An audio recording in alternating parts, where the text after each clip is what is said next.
Hollywood के according Indian लड़कियां कुछ इस तरह दिखती है और उनका स्किन टोन डार्क है, और दूसरी तरफ है हमारा बॉलीवुड जिसके अकॉर्डिंग इंडियन लड़कियों का कलर फेयर या फिर ब्राइट है। तो एक ही देश के लोगों का स्किन कलर दो फिल्म इंडस्ट्रीज के अकॉर्डिंग अलग अलग कैसे हो सकता है, और क्या ये स्टीरियोटाइप है या फिर नजरिए का फर्क? तो चलिए बात करते हैं इस वीडियो में। तो अगर हम बात करें हॉलीवुड मूवीज की जहाँ पर इंडियन कैरेक्टर को मेन लीड में दिखाया हो, तो सबसे पहले नाम आता है never have I ever web series का, जिसे नेटफ्लिक्स ने बनाया है। और इस सीरीज की मेन कैरेक्टर देवी विश्वकर्मा थी और जिसका role Canadian Tamil actress Maitreyi Ramakrishnan ने निभाया था। और इस एक्टर का स्किन टोन मीडियम से डार्क ब्राउन है और इस वेब सीरीज में उनका कैरेक्टर इंटेलिजेंट है और कॉन्फिडेंट है और उसकी रोमांटिक स्टोरी भी है। और इस शो में उसकी स्किन टोन को कभी भी प्रॉब्लम की तरह दिखाया नहीं गया। और जब ये शो रिलीज हुआ तो बहुत सारे साउथ एशियन व्यूअर्स ने इसकी काफी तारीफ की थी और लोगों का मानना था कि पहली बार किसी हॉलीवुड सीरीज में एक डार्क स्किन इंडियन लड़की को सिर्फ साइड कैरेक्टर नहीं बल्कि मेन हीरोइन बनाया गया है। लेकिन अगर हम बात करें बॉलीवुड की, तो अक्सर इंडियन गर्ल्स को फेयर या ब्राइट स्किन टोन के साथ दिखाया जाता है और हमें अच्छे से पता है कि इन एक्टर्स को बॉलीवुड के mainstream romantic lead role में बहुत प्रमोट किया गया है। बॉलीवुड फिल्म में हीरोइन का रोल अक्सर हीरो के लव इंटरेस्ट तक ही सीमित रहता है। हीरो एक्शन करता है, विलन से लड़ता है और क्लाइमेक्स में हीरोइन को बचाता है। और हो सकता है कि शायद आप इस बात से एग्री नहीं करते कि नहीं भाई, फीमेल लीड मूवीज भी बनती है जैसा कि कंगना रनौत या फिर रानी मुखर्जी बनाती हैं, लेकिन रियलिटी में उनका नंबर्स बहुत ही कम है। और यहाँ पर मैं कॉमनली या फिर मेजॉरिटी की बात कर रहा हूँ। और इसके अलावा हम south Indian film industry Tamil, Telugu, Kannada, Malayalam के बारे में बात करें तो कमर्शियल साउथ इंडियन फिल्म्स में ऐसा देखा गया है बहुत सारे मेल स्टार का स्किन टोन तो डार्क देखने को मिल जाता है और वो सभी सुपरस्टार्स भी होते हैं। और एग्जाम्पल के लिए रजनीकांत, धनुष, विजय सेतुपति, नानी या फिर फहाद फाजिल। और हमें ये भी पता है कि इन सभी एक्टर्स को उनकी स्किन टोन की वजह से पसंद नहीं किया जाता बल्कि उनके एक्टिंग टैलेंट और उनके स्क्रीन प्रेजेंस की वजह से पसंद किया जाता है। लेकिन जब बात फीमेल्स की आती है तो उनका स्किन टोन ब्राइट है, जैसे कि तमन्ना भाटिया, काजल अग्रवाल, समंथा, पूजा हेगड़े, रकुल प्रीत सिंह। और क्या ये एक्टर सच में इंडियन गर्ल्स को रिप्रेजेंट कर रही हैं, और स्पेशली साउथ की गर्ल्स को? क्योंकि रियलिटी में साउथ की फीमेल्स कुछ इस तरह दिखती हैं और कई सारी मूवीज में एक्टर की दादी का रोल प्ले करने वाली एक्टर का स्किन टोन डार्क होता है, लेकिन उसकी पोती अचानक से गोरी चिट्टी पैदा होती है। और अगर हम side by side Hollywood movies में देखें तो यहाँ पर इंडियन या साउथ एशियन कैरेक्टर को रिप्रेजेंट करने वाली काफी सारी एक्टर्स हैं, जैसे कि मैत्रेयी रामाकृष्णन, चरित्रा चंद्रन,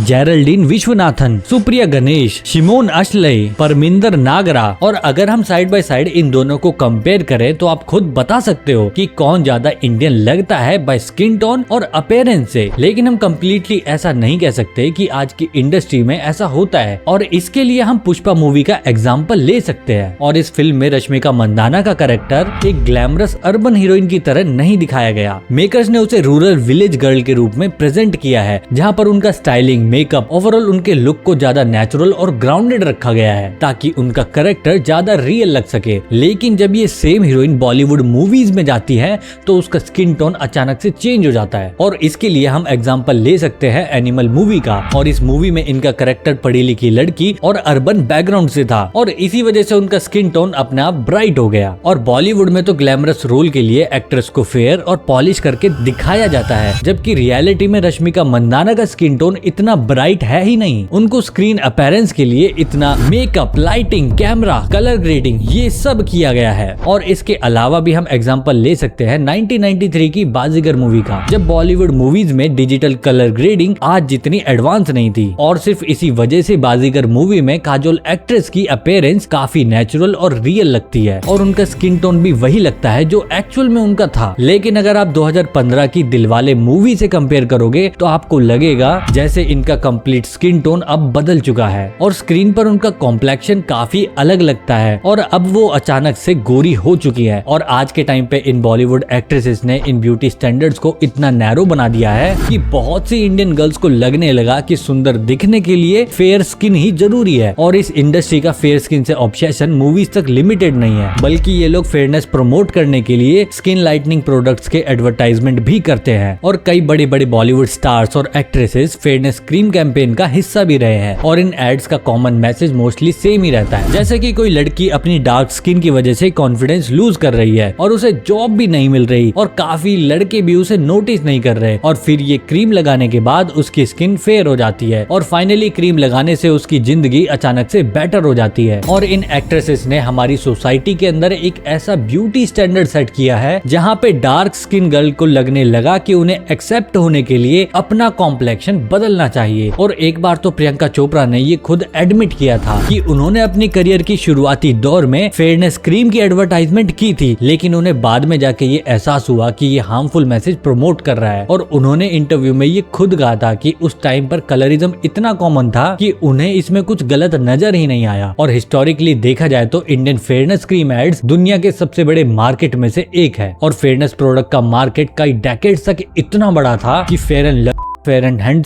और dozen of similar brands TV, newspaper, magazine और बिलबोर्ड पर भी लगातार एडवर्टाइज किए जाते थे। और यहाँ पर प्रॉब्लम सिर्फ प्रोडक्ट की नहीं थी बल्कि उनके एड्स में दिए गए मैसेज की थी। और इसी वजह से बहुत सी वुमेन ग्रुप्स और क्रिटिक्स ने इन एड्स को कलरिज्म प्रमोट करने वाला बताया। और कुछ प्रोटेस्ट करने के बाद तो फेयर एंड लवली के एड्स टीवी से हटा भी दिए गए क्योंकि उन पर डार्क स्किन को नेगेटिव तरीके से दिखाने का आरोप लगा था। और एक और इंटरेस्टिंग बात ये भी है कि advertising standard council of India ने भी गाइडलाइन जारी की कि टीवी एड्स डार्क स्किन लोगों को अनअट्रैक्टिव, अनहैप्पी या अनसक्सेसफुल नहीं दिखा सकते। और पब्लिक क्रिटिसिज्म इतना बढ़ गया कि 2020 में फेयर ने अपना नाम चेंज करके फेयर हटा दिया। और ये जो स्टेप उठाए गए थे ये कलरिज्म और फेयरनेस बेस्ड मार्केटिंग पर बढ़ते प्रेशर की वजह से लिया गया था। लेकिन इस सब का मतलब ये नहीं है कि ये सब इंडियन सेलिब्रिटीज ने किया है, क्योंकि हमारे समाज में फेयरनेस क्रीम की पॉपुलैरिटी और डिमांड दोनों पहले से ही मौजूद थी। और ब्रांड्स ने लोगों की उन्हीं इनसिक्योरिटीज को मार्केटिंग में यूज किया है। और सेलिब्रिटीज ने तो बस एड्स के थ्रू उन मैसेज को और ज्यादा विजिबल बना दिया है। और इस सब के बाद कंक्लूजन क्या निकल के आता है? जो हॉलीवुड मूवीज में इंडियन फीमेल्स का स्किन टोन हमेशा डार्क दिखाया जाता है, क्या वो सही है? या फिर बॉलीवुड जो सालों तक फेयर स्किन को ब्यूटी स्टैंडर्ड की तरह प्रमोट किया जा रहा है और सिर्फ फेयर स्किन की एक्ट्रेस को लीड रोल में दिखा रहा है, वो सही है? इनमें से कौन सा डिपिक्शन सही है इंडियन फीमेल्स का? तो देखो, इंडिया हमारा देश दुनिया के सबसे बड़े डाइवर्स कंट्री में से एक है और हमारे देश में स्किन टोन का बहुत बड़ा रेंज मिलता है। हमें बहुत ज्यादा फेयर से लेकर बहुत ज्यादा डार्क तक सभी स्किन टोन मिल जाएंगे। और रियलिटी में कश्मीर, हिमाचल प्रदेश, पंजाब और कुछ नॉर्थ इंडियन रीजन में काफी लोग नेचुरली फेयर कॉम्प्लेक्शन के होते हैं और सेंट्रल और वेस्टर्न इंडिया में मीडियम स्किन टोन काफी नॉर्मल है। साउथ इंडिया और कोस्टल रीजन में जनरली डार्क स्किन टोन ज्यादा देखा जा सकता है, लेकिन वहाँ भी कॉम्प्लेक्शन काफी वेरिड होते हैं। और एक ही फैमिली में अलग अलग स्किन टोन मिलना इंडिया में काफी कॉमन है। और प्रॉब्लम तब शुरू होती है जब हॉलीवुड लगातार बार बार इंडियन वुमेन्स को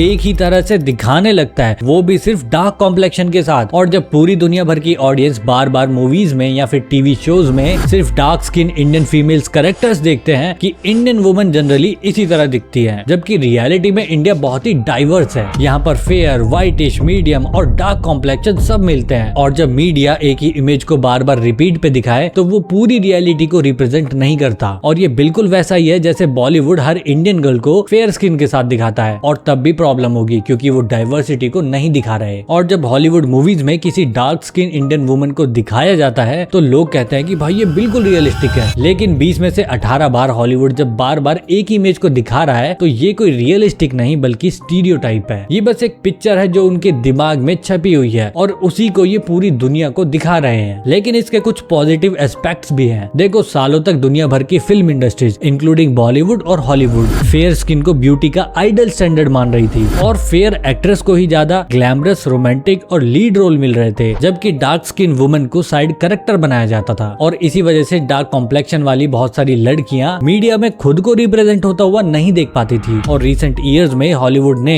साउथ एशियन रिप्रेजेंटेशन को बढ़ाने की कोशिश की है, जैसे कि नेवर हैव आई एवर की मैत्री और ब्रिजिटन की एक्ट्रेसेस को प्रोमिनेंट रोल मिले। और इसी से ये मैसेज गया कि इंडियन और साउथ एशियन वुमन को सिर्फ फेयर स्किन के ब्यूटी स्टैंडर्ड से जज नहीं किया जाना चाहिए। और इन रिप्रेजेंटेशंस की वजह से फेयर स्किन की लड़कियों को ये भी लगा हो कि स्क्रीन पर कोई उनकी तरह दिखता है और बॉलीवुड मूवीज को देखकर उन्हें लगता हो कि उनका कॉम्प्लेक्शन ब्यूटी स्टैंडर्ड्स में फिट नहीं होता, जबकि हॉलीवुड के कुछ नए शोज में उन्हें अपनी रिप्रेजेंटेशन नजर आई हो। और इस रिप्रेजेंटेशन का एक और पॉजिटिव इफेक्ट ये है कि ये कलरिज्म को चैलेंज करती है, क्योंकि इंडिया में जो फेयर स्किन को लेकर जो ऑब्सेशन रहा है उसके अगेंस्ट जाकर एक एक्ट्रेस को सक्सेसफुल कैरेक्टर के रूप में दिखाना एक स्ट्रॉन्ग काउंटर मैसेज देता है। और इसी की वजह से ऑडियंस को ये समझ में आता है कि ब्यूटी का कोई एक कलर नहीं होता। इसीलिए पॉजिटिव साइड से देखा जाए तो डार्क स्किन इंडियन वुमन को लीड रोल में कास्ट किया जाना बिल्कुल भी गलत नहीं है, बल्कि कई लोग इसे एक जरूरी करेक्शन मानते हैं, क्योंकि हमारी मीडिया ने बहुत लंबे टाइम तक सिर्फ फेयर स्किन को ही ब्यूटी और सक्सेस का सिंबल बना रखा था।